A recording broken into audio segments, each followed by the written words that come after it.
Welcome to the Shenmue AM2 podcast.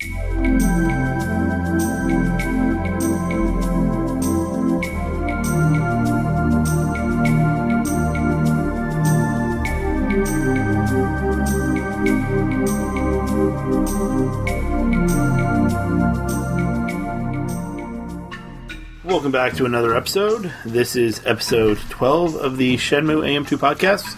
We're your hosts, Andrew And Matt. And today we are talking about our playthrough of Disc 4 of Shenmue 2. The grand finale, I guess? Yeah, the bonus disc that I didn't even know was playable the first time. It was such a nice surprise. It would be. Yeah, I forgot that we talked about that last episode. Yeah. So this disc is pretty much all just coming into, is it the Wanzai Ferry that you take? Or is the Wanzai Ferry the one that... Yeah, it's the Wanzai Ferry. I can't remember. Into Guilin. Mm-hmm. My first note is that boat sounds like it's on its last legs. It's just chugging. Yeah. It's seen better days, we'll say. Mm-hmm. But yeah, it's definitely... it sounds like it's going to die. My note exactly says, it sounds like it's going to die. Yeah. Ryo's gonna have to get out and, like, swim behind it and paddle along, push. I really like the location. Guilin is really... It's like a unique topography. It's got these hills that look like... I don't know, they're just like little... They look like little Digletts from Pokemon, all the hills.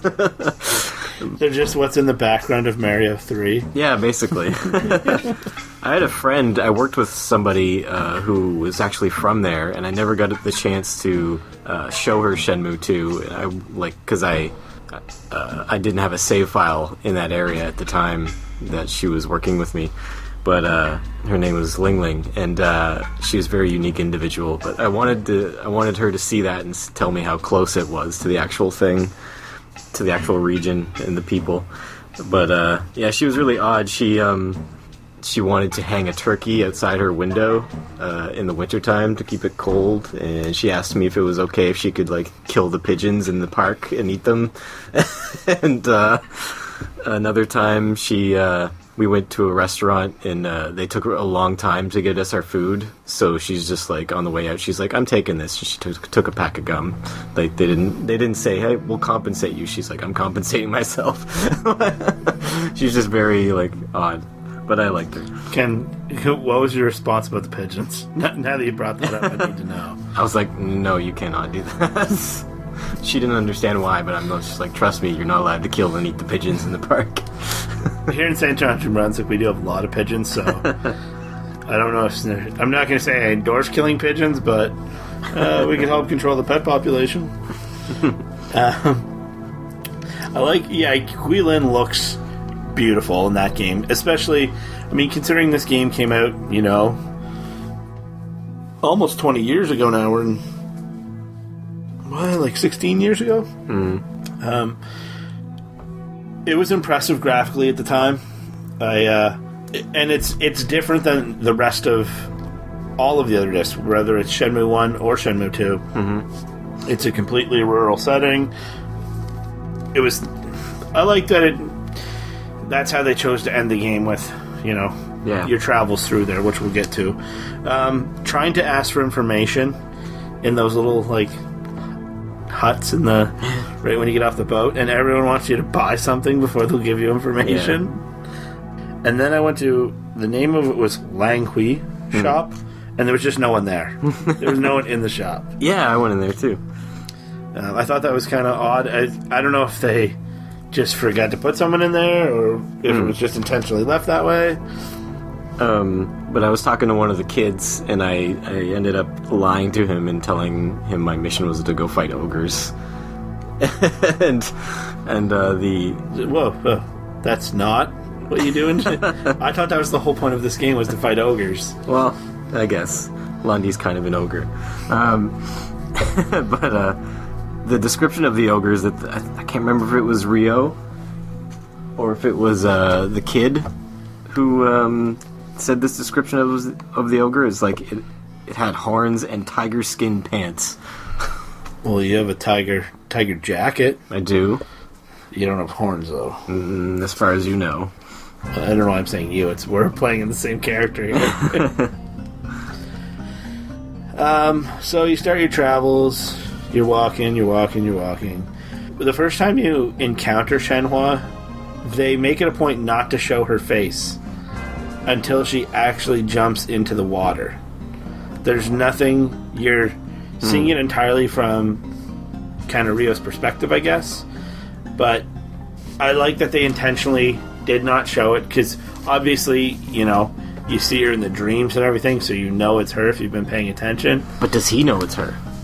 That's the thing. Like, as a third party, I guess, outside the fourth wall, we have that knowledge, but it's just someone that's been in his dream. And they never address whether or not he remembers the dreams. Yeah, they don't really give you an indication that he does. And that's kind of the side of the fence I'm on, is I don't think that he does. Yeah. He just had the dreams but doesn't remember them. Or he doesn't, for some reason, he doesn't connect her to the dreams. Maybe he remembers the concept of the dreams, but he can't quite remember the face of the person in the dreams. That could be it. One more thing about that kid and the ogre. I said, if you tell me how to get to Bayou Village, I'll bring you back an ogre horn. And he was very excited. He's like, really? But yeah, the dramatic river rescue, that was pretty exciting. And, but then, after that, it's all walk in the woods, which I'm okay with. Yeah, a lot of people don't like the pacing of this game. There's more action in Shenmue 2 compared to the first one. And then that action goes for a walk in the woods. I don't mind it at all. It's almost relaxing a little bit. Because you get to take your time. If you want to speed it up and avoid the conversation, you can. Obviously, for this playthrough, the majority of the time, I took all the talking options. So yeah, she jumps in the river. I like that he tells her to let go of the goat or something, doesn't he? And the fawn. The fawn, yeah. And she refuses to. Yeah. He's trying to be practical. She's not. She's trying to ultimately do what's right. Oh, there's one point at which Rio actually appreciates beauty. There's like butterflies or something, and he's like, "Oh, it's beautiful." I'm like, Rio, you're showing an emotion other than revenge or anger. Thought that was a nice moment for Rio. See, maybe he just realized that the average person would think that's beautiful, and he was just stating it as a fact. This is beautiful. This is what humans would consider beautiful. He's kind of like Drax from Guardians of the Galaxy, just doesn't get it. So once that whole scene is done with the river and all that, when Shenhua asks Rio where he's from, and he says Japan, she alludes to the from the east twice afterwards. It's kind of the whole poem or prophecy. That's a good word for it. At the start, she alludes to that twice, and does she know more? I think she's putting it together, I think. Maybe every person she meets, she's trying to fit them into this prophecy. He's like, she could meet someone who'd be like, I'm from such and such village. Oh, that's kind of east. He came from the east. She just has a compass with her all the time. Yeah. But Japan's not very east. This prophecy sounds like it would be more like if somebody came from America or something.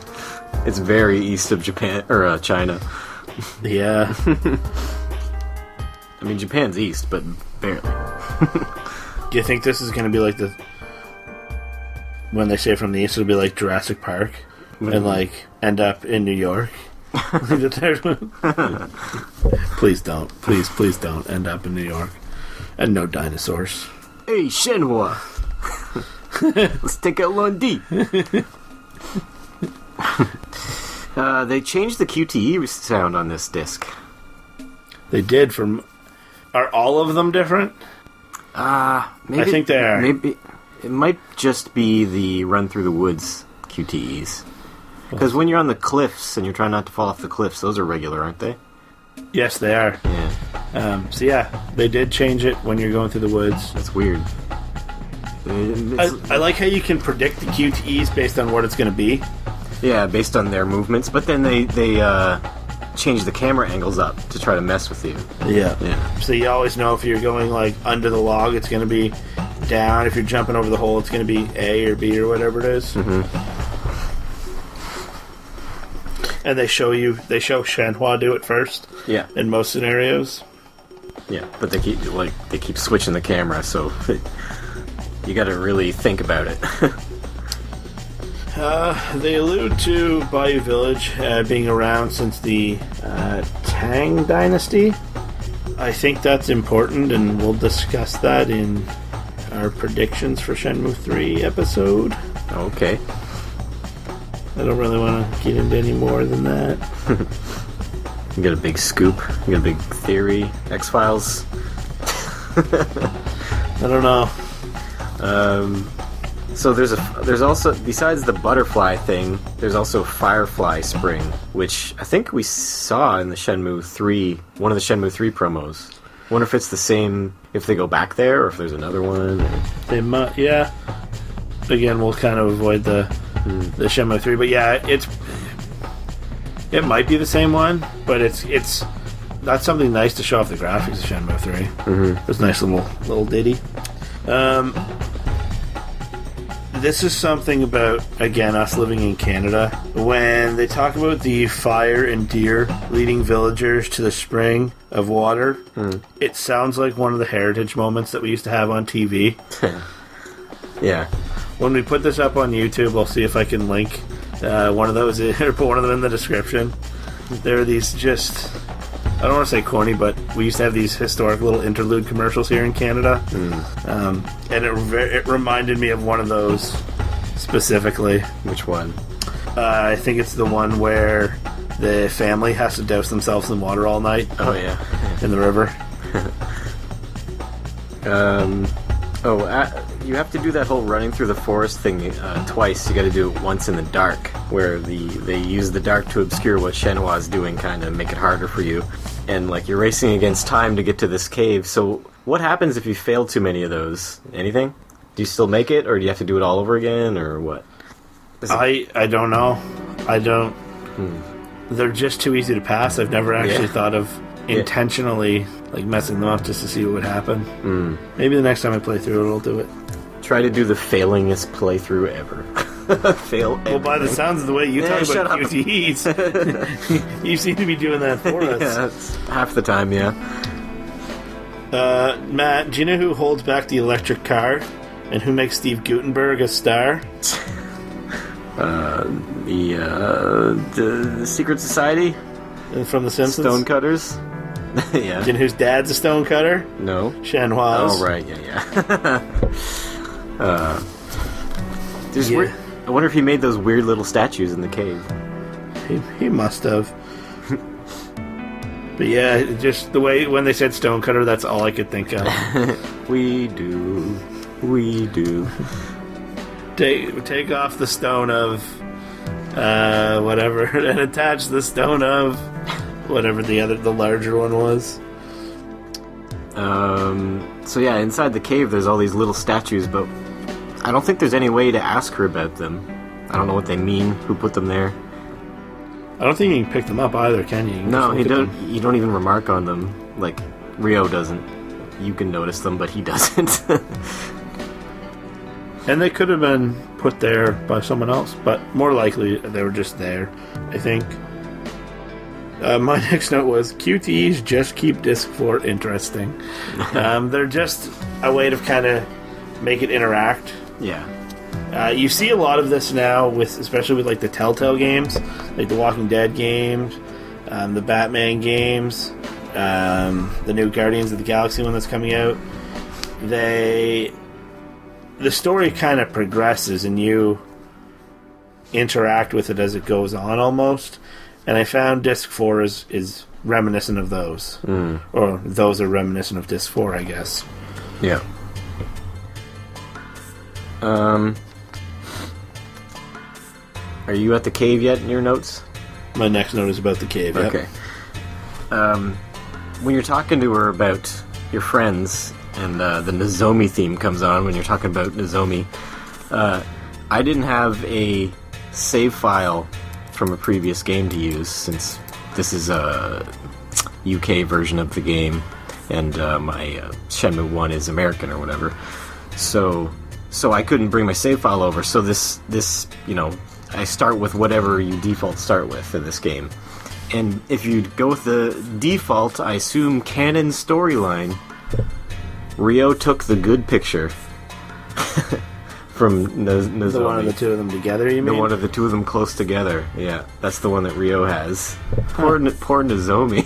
She's stuck with this, picture with the coldness between them.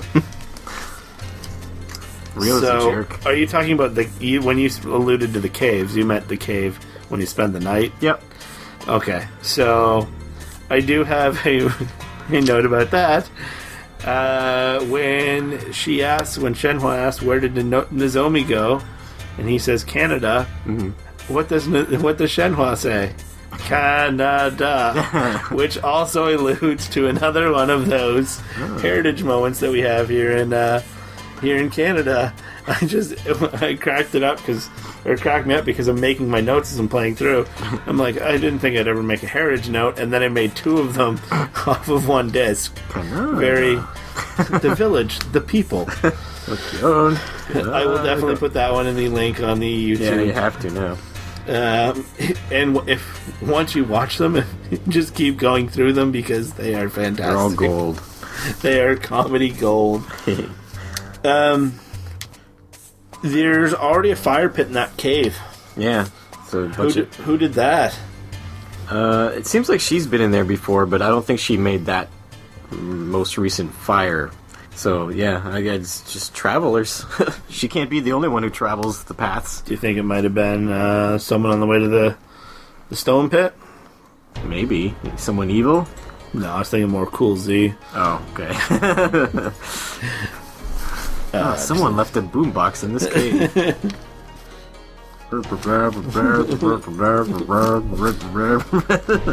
Did you see James Reiner's video of that? No. When he went to PAX or something? Mm-hmm. He dressed up as is it the Skull Crew or something from the new Pokemon game? Team Skull, but he had the boombox blasting that walking through the oh god, the conference hall. He had that song. Yeah, that's amazing. I'm gonna have to look for that. Just while you're sitting around the fire, once you collect all the sticks, Shenhua alludes to this being destiny. Mm. Again, kind of putting forth that she might be recognizing what's happening. Mm-hmm. Yep. She's starting to suspect. For her sake, I hope that Ryo is her chosen, promised one or whatever. She's going to be real disappointed. I'm sure she's been waiting for that prophecy to come true for a long time. What if he wasn't? What if we're playing a game of somebody who has no, great destiny? It's just just a dude. It's just like playing as Luigi and Mario. Yeah. He's just along for the ride. It's actually Ren who's from the prophecy. So yeah, he shows her the Nozomi picture, he shows her the Zhu Ying picture. I'm like, Ryo, you trying to make her jealous or what? He's such a player. Yeah. When Ryo's doing the Tai Chi on the cliff, I love how the camera's panning around him. Mm-hmm. Just the cinematography of that shot. Epic shot. It's nice. Very nice. Probably one of the most epic in between the two games, I would say. Yeah. Just the backdrop, too, adds to it, right? Whenever somebody creates a retrospective video on Shenmue, they always use that shot. Any sort of advertisement or whatever. She wakes up Ryo with her singing at one point. And you can interrupt her singing. Did you? Or you can listen the whole way through. I think I listened. Yeah, me too. It's better than being woken up by Cool Z with the boombox. Hey, you.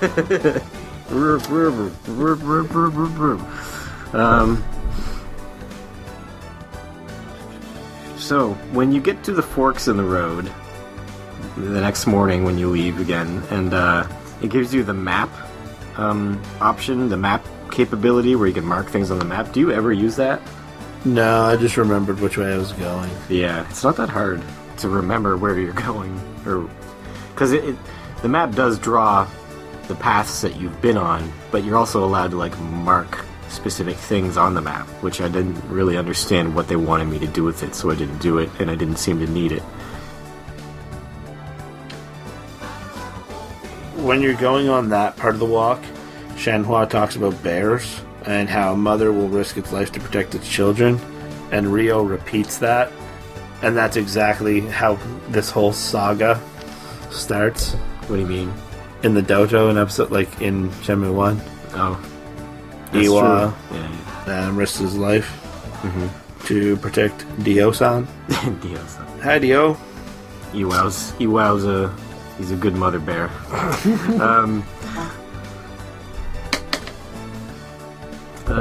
So yeah, all these areas are nice, despite the old graphics. Now they're still pretty nice.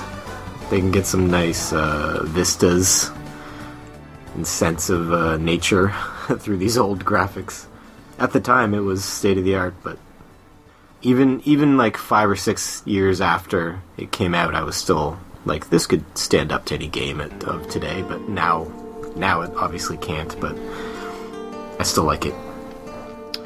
When you're going across the rock bridges, they take away the save feature. Oh, really? Yeah. And I never noticed it before. I was just trying to save in case something happened. I could just literally pick up right where I left off. And I thought that was like, hey, this is kind of weird, but it's smart game design. And yesterday, we're recording this on April 2nd, is it? I'm playing through Breath of the Wild, and I'm going through the part where you have to rescue the Gerudo girl in the ninja cave. And it doesn't let you save while you're going through it until you're actually done it. You can save anywhere in that game. I was like, kind of parallels to this, but again, good game design, because then it takes the quote-unquote cheapness out of it, right? Where you can just get past one guard or one set of QTs, save, and keep going. Yeah. I don't think I failed that part at all, so I didn't see him fall to his death. That's the one you're talking about, right? Yeah. Yeah. Have you ever seen him fall to his death? Is it pretty dramatic? I've seen him fall. You just hit the spikes at the bottom. There's no spikes. It's not like Mortal Kombat. Yeah. Well, before that, I think there's another QT where you're jumping across rocks, but it's just like rocks on a river. And if you slip and fall in, you have to retry, even though you didn't die. Like, you're just standing in the river and you're all wet. You're like, oh. It's like, retry so as not to embarrass yourself, basically. I like how they made it a point to put that in one of those. It's in the Kickstarter announcement trailer. Hopping across the rocks. Yep. Did you choose to look at the waterfall with her when you had the chance? Yes. Like, you take the detour? Yeah. Yeah. Same here. I don't remember if I did that the first time, though, because it seemed new to me. Can't remember. It might just have been a long time since I've played this disc. There's at one point where there's a river that I don't think they actually drink from it, but she says you can drink from it. And this is the 80s, and I'm wondering if that's still the case. Like, if there's rivers in Guilin right now that you could drink out of, with all the, the industrialization that China's gone through and all the pollution that's there and stuff. I don't know if there's any clean rivers anymore in China. They're talking at some point after the waterfall scene, where Rio thinks he was drawn to Guilin.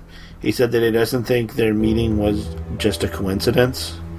So maybe he's starting to put the pieces of the puzzle together as well. Hmm.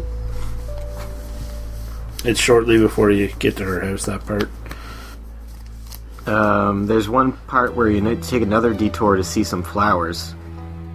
And then I think on the way there or something,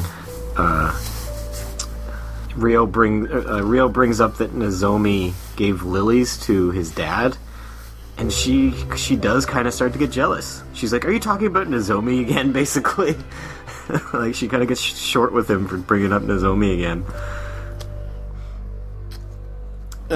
When you eventually, or finally, I should say, get to her house, talking about the spoiler here, the Shenmue tree. Yeah.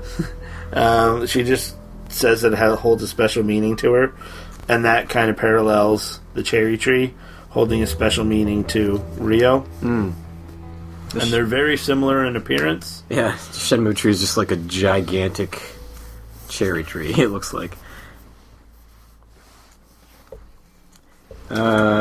There's a color-changing spring of water. Did you see that? I'm like, how does that work? That's about the industrialization in China. Look, there's like patches of pollution going through it.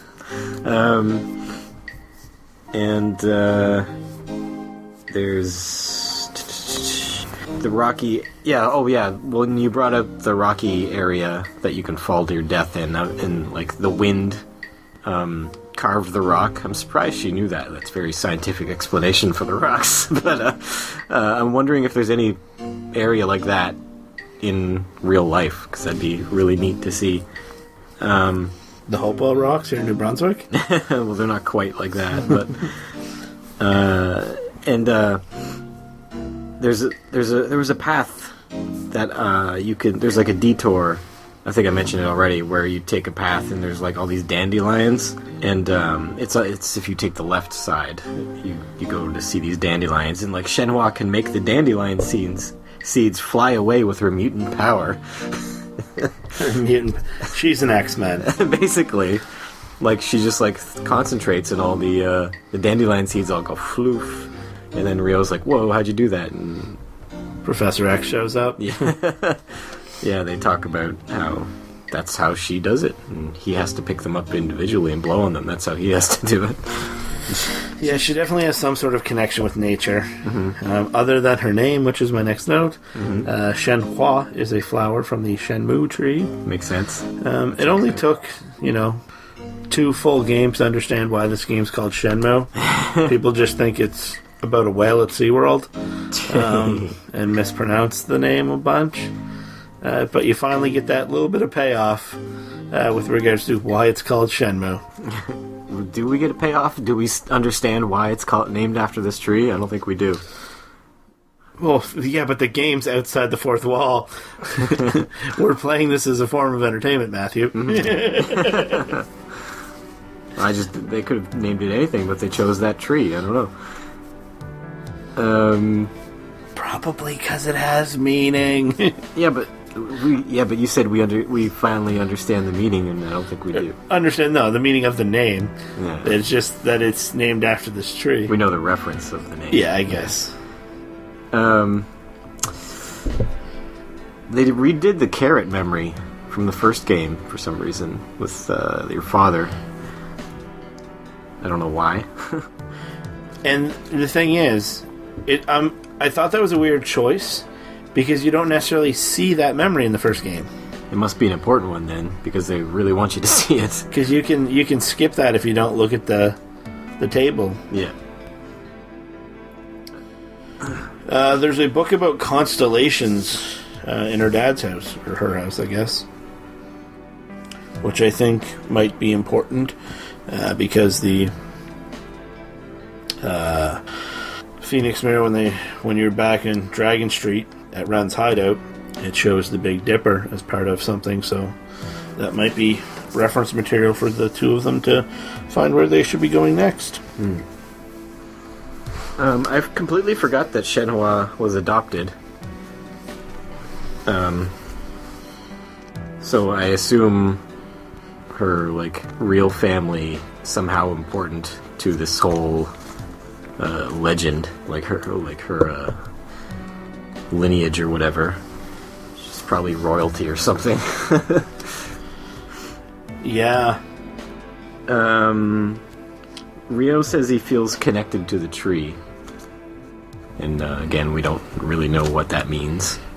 But that's interesting. I think they're overall alluding at the connection to her. So Iwa had both mirrors. Yeah. Why didn't he end the world?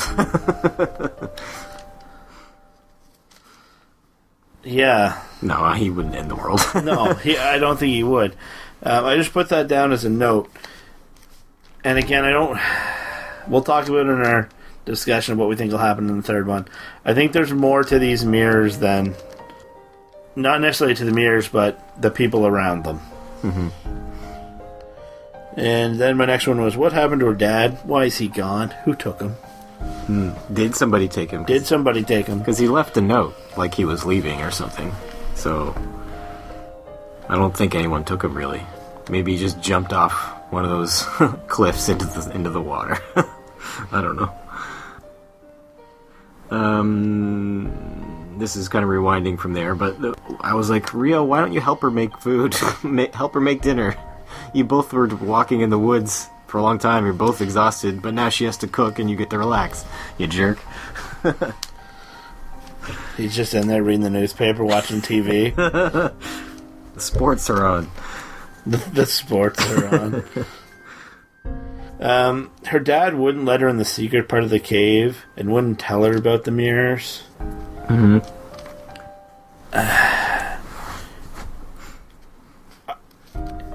I don't know if it's reasonable to think that her dad... Because keep in mind, she's adopted. So whatever power, or whatever we want to call it, that she has... Is it too much of a coincidence that her dad, has all these dealings with the mirrors? No. It's got to be all connected somehow. Yeah, but, did he know?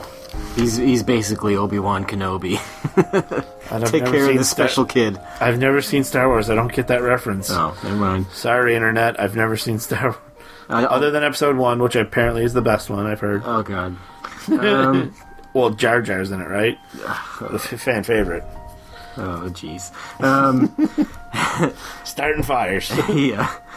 So, again, I'm still behind you on my notes. There's a painting. Did you look at the painting in her place where I'm forgetting if this because that wouldn't make sense. I'm thinking if you look at this painting, it triggers a flashback. But how could Rio trigger a flashback of her as a child?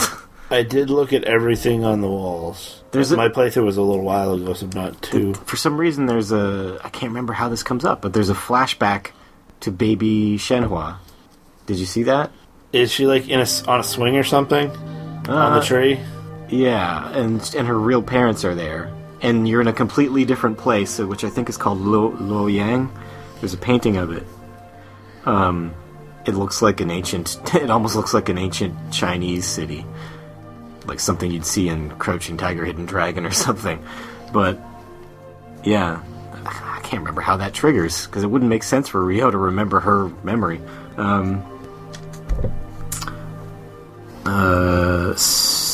Yeah, her father had the blueprints for the mirror. I don't know if that means he made them. That would mean they're... I got the feeling they were ancient, but maybe he just made them recently. And also, he goes in the stone pit for days at a time, and she doesn't get worried. She's like, it's no big deal. There's just so much I want to know. Yeah, this last little bit introduces so many mysteries. And I hope that he remembers to pick them all up. I hope he doesn't drop them, drop any of them. It's been quite a while. I can understand how he'd forget. But... Well, our next episode is going to be talking about the Kickstarter update, the recent one, where they showed, the second development one. Yeah. And they do have a lot of reference material in it. Yeah. So I think they're doing their best, because it has been such a long time, to avoid plot holes and stuff. Well, that's good. Do you have any more notes for this one? I just have one more, but we'll let you catch up. All right.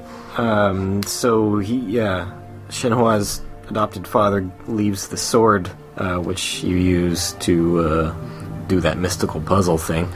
But I'm wondering if you'll get to, like, wield the sword in the next games at all. Like, will there ever be sword battles? That'd be cool. It would be, but Ryo doesn't really want to kill anyone other than Lan Di. Yeah. It kind of looks like a Power Ranger sword. It looks like a huge version of the dragon flute. Yeah, that's what I mean, yeah. Ryo just summons Dragon Zord. Step on Lan Di.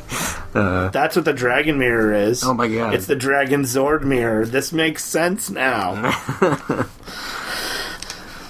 And the Phoenix Mirror, I don't know where that comes into Power Rangers, but... Who knows? But what are the big versions of the mirrors for? What purpose could they possibly serve? Yeah, this whole cave poses way more questions than it answers. I really don't know. Oh, the biggest question for Shenmue 3 that I wanna know is, will that lunch pail still be on that table where she left it? If they leave that lunch pail on that table, we'll know they're paying attention. There'll just be like rotten meat on the table. The sword is called the Sword of Seven Stars, which also alludes to the Big Dipper. Yeah. So there's definitely constellations and all that stuff is definitely coming down the pipeline. Yeah, I want to know what love is. Yeah, that too.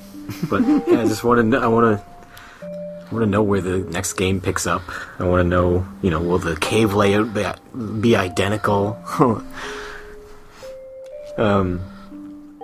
I don't know. What did you feel about this ending the first time? When it suddenly just everything was supernatural all of a sudden, after none of that being in the other games. Again, this isn't the supernatural of the first part, though, because you see that with the mirror when you're on Dragon Street. What? But when you go back to Ren's hideout after you rescue the guy, I don't think I took that as supernatural, though. There's a little bit of it there, but I don't want to use the word disappointed. It was different. Yeah. It wasn't necessarily where I expected the game to go. Mm-hmm. Now, with my feelings regarding the actual ending, obviously it's a cliffhanger. I was fine with it till that day I was in Zellers. Not Zellers. Till the day I read somewhere that Shenmue 3, I think it was even before I had the internet. I was at my aunt's place, browsing the internet, and Shenmue 3, they announced, didn't officially announce, but it kind of went into development hell. I say that in air quotes. Yeah, it was never officially canceled, really. And, it wasn't canceled. They just 16-year development cycle. That's when the ending... When I read that, then I immediately felt, I don't want to say ripped off, but I felt different about the ending. Mm-hmm. You? Yeah, I hated that it went supernatural. On my first playthrough, I was like, oh, damn it. I don't know if I want to go where this is going. And then the Shenmue Online trailer had everybody throwing Hadokens, and I was like, oh, this isn't what I want for Shenmue. But I think enough time has passed that I'm okay with it now. I've just come to accept it as part of the story. The story is having to do with legends and supernatural things, and so I'm okay with that now. I'm okay. I think I'm okay with it. My biggest I don't want to use the word gripe, but I guess, gripe is a good word. They went to such great extent to make everything about this game so real. Yeah. And then at the end, magic sword. And again, I don't want people to think that Matt and I are hating on this game, because obviously I think we both said the Shenmue series is our favorite game of all time. Yeah. It's just I think it was an odd choice. to go from what they intended to do, not saying that they didn't intend the ending, but so carefully doing everything. That's why I liked the series, is because I wanted a Japan simulator. I was like, oh, it's just like I'm living in Japan. But, yeah, I really appreciated it for its groundedness compared to other video games. But I can appreciate this part of it, too. Even though there is supernatural stuff, I think it's going to be sparse going forward, like just for big moments. That's what I literally was just going to say for big moments. Yeah. Verbatim. It's not going to be like that Shenmue Online trailer. I hope what you're saying is so right. Firing energy beams. Firing energy beams. Kamehameha! Rio will go Super Saiyan. Yeah, I really hope it's sprinkled in and used sparingly. So, overall, your thoughts on Shenmue 2? I like it quite a bit. Not as much as the first game. It's a little bit too big, surprisingly. I know that's what they're going for. China's a big place. Hong Kong's a big place. I didn't like getting lost. I didn't like all the load times. I bet if the load times weren't there, if it was one big open world, I'd be completely fine with the size of the game. But they are there, and they're so constant that it deters me from wanting to go to the next area. I'm like, what else can I get done where I am now? The stories, I like where the story's going now. I didn't originally. I like the characters a lot in this game. I'd say the characters in this game are better than the characters in the first game. Like Fukusan and Ine-san and Nozomi and Goro, they're okay, but they don't hold a candle to personality-wise to Joy and Ren and Zhu-Ying. They're all way more interesting, way more complex, and I agree. Yeah, I think in the first one, because they knew it was going to be just that one chapter, there was only so many things they could do with the secondary characters.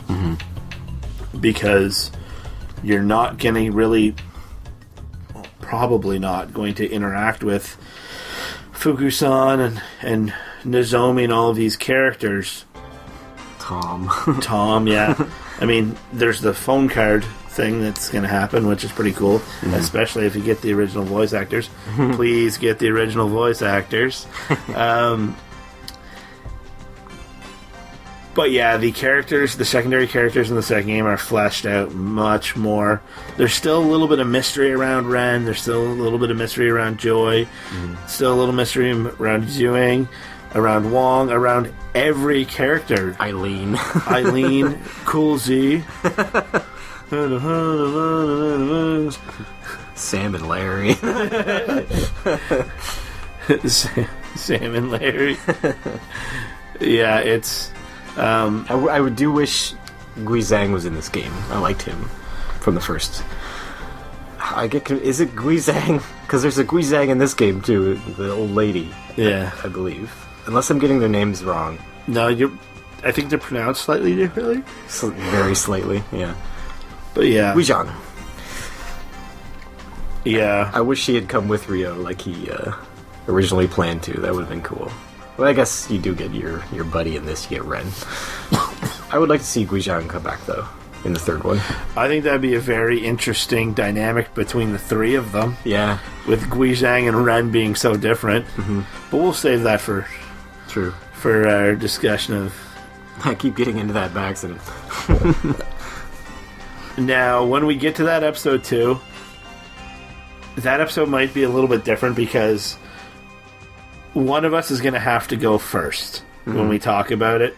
So I think we want to design that episode a little bit differently where one of us does our whole thoughts and has everything already written down, and then whoever goes second cannot be influenced by that first person.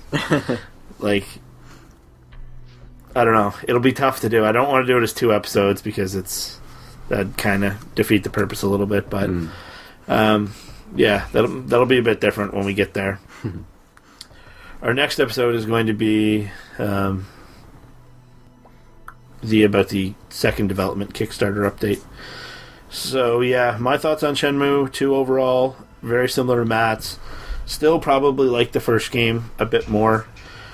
This one was a bit bigger, a lot of load times, but those load screens are part of the charm of this game. Yeah.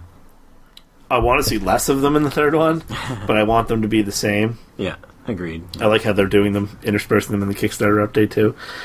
Mm-hmm. Yeah, a little let down by the ending, but that's not really the ending, it's just the ending of that game.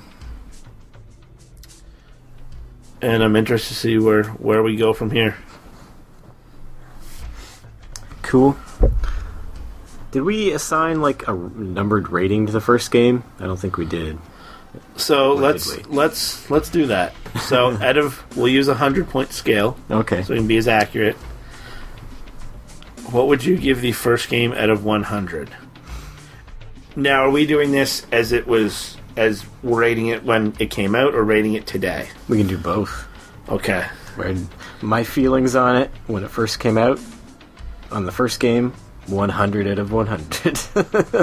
I loved that game. I lived that game for quite a while. I would say 100 out of 100. Yeah. Nowadays, a meager 98 out of 100. Really the only thing I can knock the first game for still is just the passage of time has not been that kind to it, and that's not its fault, but yeah, the graphics aren't as pretty. When you said the passage of time, I thought you meant the passage of time in the game. No. No, that's fine. I like that. I like not being able to skip and having to go like practice my moves and explore. Yeah, what about you right now? There's one aspect of that first game that I absolutely detest, and it's getting on the motorcycle to go and save Nozomi. That I give that specific part like a 10 out of 100. Looking back at it, some of the dialogue is weird. I would say 90. See, now you've already given your score, so I feel bad giving it a lower one. Don't worry about it. I would say like 95 out of 100. Oh, sacrilege. Get him. Right under the bus. Get him off. Now, the second one, when it came out... Mm-hmm. I would say I would have given it a 95 out of 100. Pretty much all my criticisms that I just said were what I felt on my first playthrough as well. So, yeah, too big, too many load times, not enough intimacy in the world like you felt. It just felt a little bit less full of life than the first game, even though it's bigger. I would want to give it a lower mark than 100 out of 100, and just because we didn't get it in English out of spite. Now, the English voice acting, a lot of people prefer the Japanese with the English text, but I would say when it came out, I would still have to give it 100 out of 100 back then. Okay. What about now? You go first. I would give it... I would say... I would do the same. I would say 95 out of 100. So you don't feel any differently from then to now in this game? No, because I gave it 100. Oh, right. Yeah, sorry. I would say there are some flaws, but none of them are game-breaking for me. None of them... They're all... It's kind of like how a lot of the reviews are for the new Breath of the Wild game, where people are like, yeah, the frame rate stops at some points, but it doesn't affect the overall experience of this game. I just think there are flaws, but the flaws don't take me out of the experience. Okay. If that makes sense. Now I know I think you're going to give a lower score. Yeah, not terribly low. I'll give Shenmue 2 now 87 out of 100. I dipped below 90. And yeah, just for all the reasons I already said during this episode, I just the passage of time is making me look harsher upon this game compared to the first one. I think for some reason, I guess it's just the nostalgia is stronger for the first game. The nostalgia is sustaining me, and I don't have as much nostalgia for the second game. I think nostalgia happens a lot for when people rate video games, and especially when they're rating games from the same series. Mm-hmm. You'll often see, for example, the Mario 3 versus Super Mario World. Yeah. People that grew up assuming both people had an NES, people that switched to a Genesis, generally in the Mario 3 camp, people that continued on and got a Super Nintendo, generally in the Super Mario World camp, because nostalgia is different for those people. And I think, and I hope, that when Shenmue 3 is finally released, obviously I want this game to do as well and get critically acclaimed. Do I think it's necessarily going to? Maybe not. Because there are going to be some challenges with whether or not there's HD releases. Sega. E3 2017. Sega. Yeah, it's... I don't know, I hope nostalgia has a positive impact on this. Mm-hmm. Anything else you want to add for this episode? No, I think that's good. Alright, well, we'll plug our social media. So we are Shenmue AM2, youtube.com/Shenmue AM2 podcast. We are on Twitter at Shenmue AM2 pod. We are Shenmue AM2 podcast at gmail.com for our email. We had some issues with our Facebook. We're straightening that out. We need to talk to Facebook about it.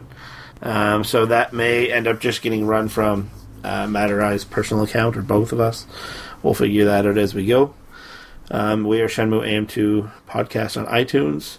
Please, subscribe, thumbs up. 5 stars. 5 stars, rate us. It helps us get visibility. Yep. So that's it for this week, I think. We'd like to thank our sponsors. Thank you to our sponsors for this week. Asia Travel Company.